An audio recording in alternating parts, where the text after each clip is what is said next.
The Avatar universe is full of powerful benders, but among these countless benders, some hold a power far beyond the rest. These are our top 10 picks for the strongest characters in the Avatar universe. To start us off, we have Prince Zuko. As a child, Zuko did struggle with his firebending techniques, but he truly came into his own during his teenage years, thanks to the teachings of his uncle Iroh. He was even able to hold his own against fully grown firebending masters, and Zuko only grew stronger throughout the series, learning new skills from his uncle, like redirecting lightning, and more importantly, inner peace. Next up is the authoritative equalist leader, Amon. You'll get your duel, and I will destroy you. At first, Amon may seem to have a major disadvantage when he claims he's not a bender. Amon is, however, an expert in hand-to-hand combat. He is so skilled, he is known to neutralize expert benders using no bending himself. Despite this skill, Amon is also secretly a highly trained waterbender.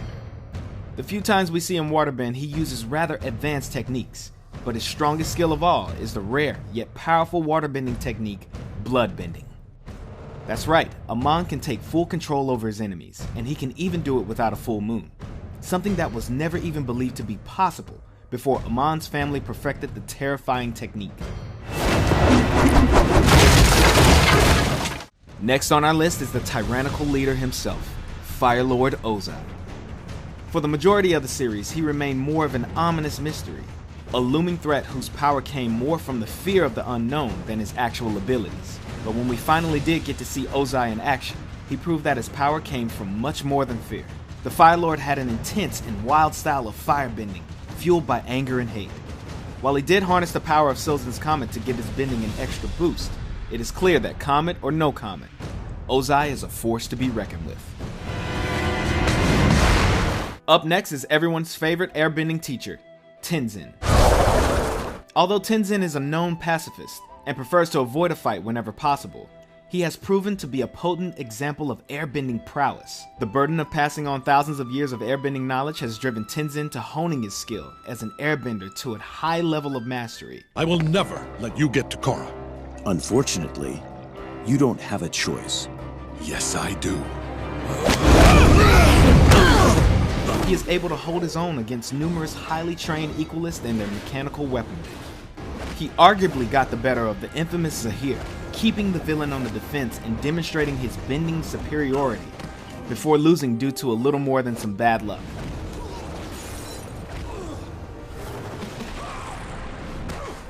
All in all, we think Tenzin could easily take Zahir in a fair fight.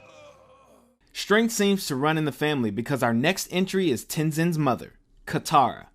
Oh, great. You again. Yeah, I didn't think so. From the very beginning, Katara's sheer determination to hone her waterbending skills, even without a teacher, was a demonstration of great strength. Let's do this. From that determination, we saw Katara grow as a bender throughout the series, collecting skills like state changing, healing, and even bloodbending. Her waterbending expertise, coupled with her ingenuity, gave her a significant advantage as she found clever and unique ways to put her waterbending to use.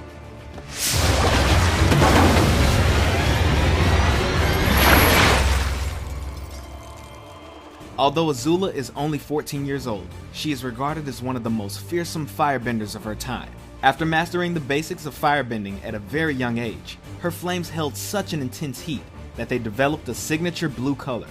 In addition to her standard firebending, she quickly advanced onto more complicated powers, like the ability to generate and control lightning, which is regarded as one of the most powerful and dangerous techniques in a firebender's arsenal. She has also proven time and time again to be a skilled combatant and strategist, and was often able to use her smooth demeanor to get inside her opponent's head.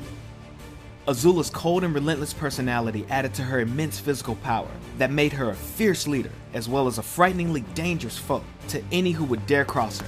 What is wrong with that child? Next up is Toph Beifong, aka the Blind Bandit. I am the greatest earthbender in the world! Don't you two dunderheads ever forget it! Though you wouldn't know it by visiting her home in Ba Sing Se, Toph is an earthbending prodigy. Her mastery of the craft allowed her to perfect the technique of using earthbending to detect vibrations in the ground, giving her a hyper-awareness of her surroundings. Not only did this replace her sight, but it allowed her to anticipate her enemy's every move and could even inform her if someone was lying. He's not lying. How can you tell? I can feel his breathing and heartbeat. When people lie, there's a physical reaction. He's telling the truth. And we haven't even scratched the surface. Toph is able to use her earthbending for countless applications, whether it's to protect her allies, immobilize her enemies, or even mobilize herself. Toph has a skill for almost any situation. Need a ride? She has even gone as far as to invent and master an entirely new form of bending. Have I ever mentioned how sweet it is that you invented metal bending? You could stand to mention it more. When Toph runs into something she struggles with, she puts her rock-like willpower to the task until she's mastered that as well. Woo! Toph, you rule. Don't let his good nature fool you, because beneath Iroh's optimism and wisdom comes a raw power that only experience can bring. As one of the few firebenders of his time that understood how to firebend without resorting to anger, Iroh had a high level of mastery over the art. Though he would usually prefer to avoid a fight, he was not afraid to demonstrate his ability if the need presented itself.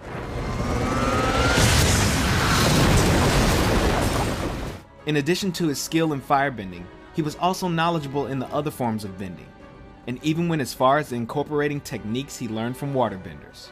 And as if that's not enough, Iroh was also a master tactician in battle, and was even once considered the Fire Nation's top general. Centuries from now, people will study the great Admiral Zhao, who destroyed the last of the Water Tribe civilization. You're lucky you're here to see it. Be careful what you wish for, Admiral. History is not always kind to its subjects. Avatar Korra showed she was capable of the basics when she was a little more than a toddler. I'm the Avatar! You gotta deal with it! By the time she was 17, she had mastered 3 out of the 4 elements and even showed immense skill in fighting while switching between bending styles.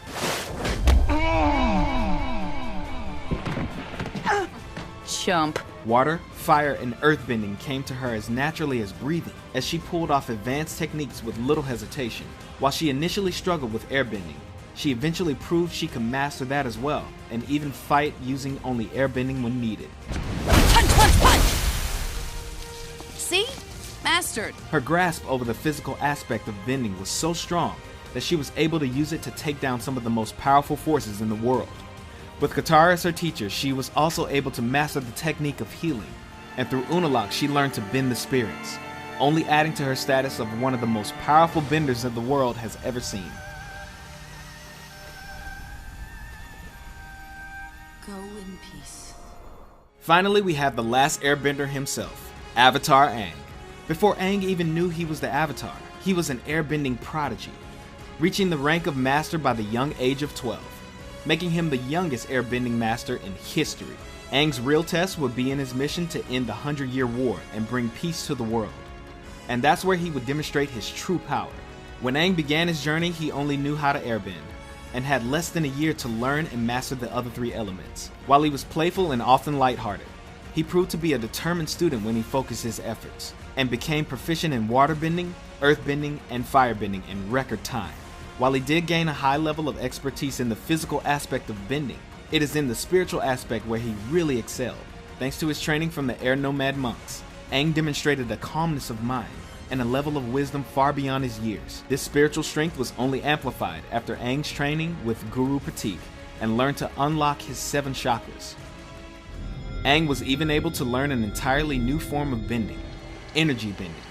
This ancient and forgotten art allowed Aang to bend the energy inside of others, and even remove their bending abilities entirely.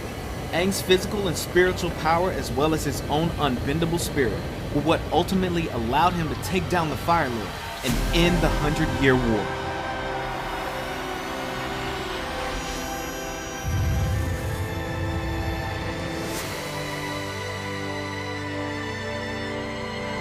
Who do you think is the strongest character in Avatar? Let us know in the comments below. That lemur! He's earthbending! No, you idiot, it's the girl! Oh, of course. Nick Rewind is all about classic Nickelodeon. Want more? Like and comment below. And don't forget to subscribe to the Nick Rewind channel and hit the bell icon so you never miss a new video.